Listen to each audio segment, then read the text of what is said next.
Okay, so I want to talk about Eternal Pinball RPG. What is this game? Is it good? Is it worth your time and money, etc.? Before we get started, I'm live streaming this review on Twitch, so please come on by. This is where I got all the footage, so link down below. Let's get started. Eternal Pinball RPG came out June 11, 2022. I want to thank the devs and publishers Tim Rachor for the review copy. However, all thoughts will be my own. This game is only $5 on Steam. It has single player, Steam achievements, Steam Cloud, and leaderboards, offline and online leaderboards. Unfortunately, this game is only keyboard and mouse. I would have loved it if you could use, a controller and Xbox One with the bumpers. However, I guess, you can kind of say you are using your freaking index fingers on a real pinball machine, or at least the middle fingers as well. So you want to, hit the button. So Q and P are the bumpers here. You can also do left shift and right shift. However, I feel like if you do that, you're going to get sticky keys, etc. Alright, so this game is just one pinball table with another little extra section called the dungeon.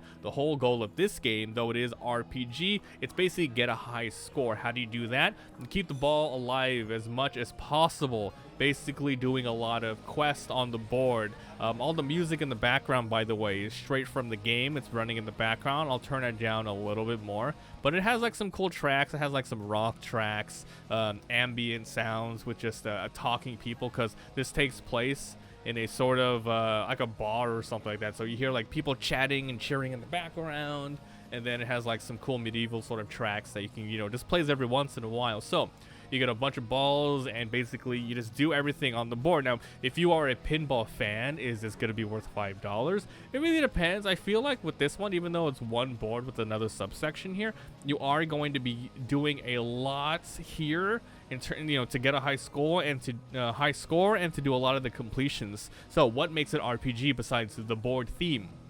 Well, first of all, you can level up. The game has a bunch of different stats: strength, charisma, wisdom, luck, and all of those help you out in the game. Strength makes it so every time you hit a bumper during a quest where you need to defeat an enemy, you do more damage. Every time you upgrade your charisma, it makes it easier for you to talk to NPCs, which is another part of the quest. And talking to NPCs simply means you have to just throw the ball correctly up a certain rail, and then that happens. So the game besides the items you get in the quest, you can equip them, unequip them. You can use potions to heal up just in case you want to keep your run going. You can sell all those as well. What do you do with things that you sell? You can buy treasure chests. There's common, uncommon, and rare chests. The game has a completionist system along with your upgrading. So you want to upgrade just by playing the game, you could allocate stat points. You can get equipment by doing a quest inside of the game, and then you can get extra stat bonuses and lots of other passive stuff by collecting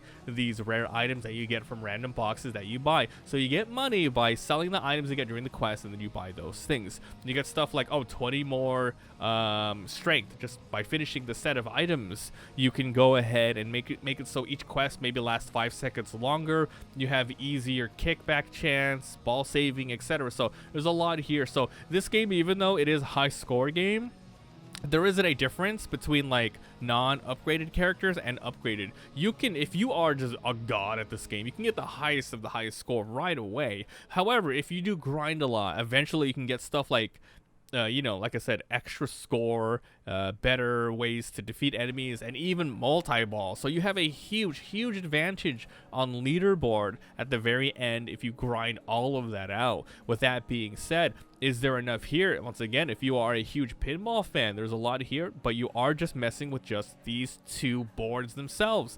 These two, pinball themes, the dungeon and the outside. It can get old fast, and I feel like you have to really love it. Otherwise, there's no point really playing this. You have to be a pinball fan. Simple as that. RPG fan is not enough here. The whole gameplay is pinball. So, am I a pinball fan? Did I like it? I appreciate pinball. I do. I played a little bit IRL, but I primarily played a lot just online, playing lots of pinball games. I do have like one of the free ones on Switch. I downloaded a couple of maps for that, and then I really love Pokemon Pinball. That was like really fun back in the day. So I do like pinball. Here, the physics were okay. I really was impressed with how good the quality of the map was. However, there were some small bugs here and there that I found. One huge one that only happened once, but it's still bad if it happens to you, is if you whack the ball with the bumper, it shoots to the left and it goes to the other side of the bumper's wall and ends up just falling down. That was really, really bad. Another one is the ball kind of gets stuck sometimes if you go up a certain area next to the wizard's castle or whatever.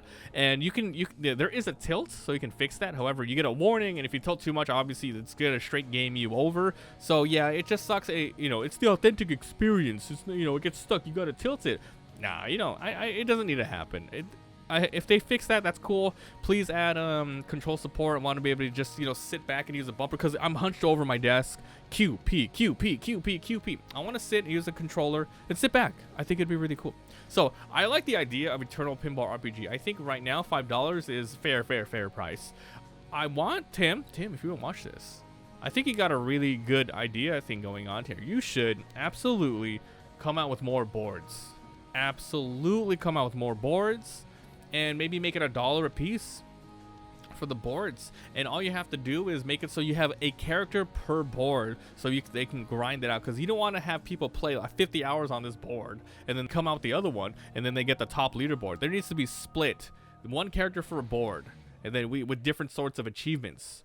That'd be really, really cool. So the different mechanics you can do with talking to the people, attacking different monsters, you can apply it to the other board, but just have separate characters so people can grind out their favorite one and have different leaderboards. I think that'd be really cool. So, yeah, Pinball RPG, it's not the most crazy advanced game out there. Not AAA, but it's a really good, fun indie pinball game if you want. I love the pinball RPG aesthetic, equipping items, selling it, getting loot boxes so you can open up those achievements. It's just $5 straight out, and that's it. If you can get it on a sale for say $3.99, I would say perfect buy. It's great.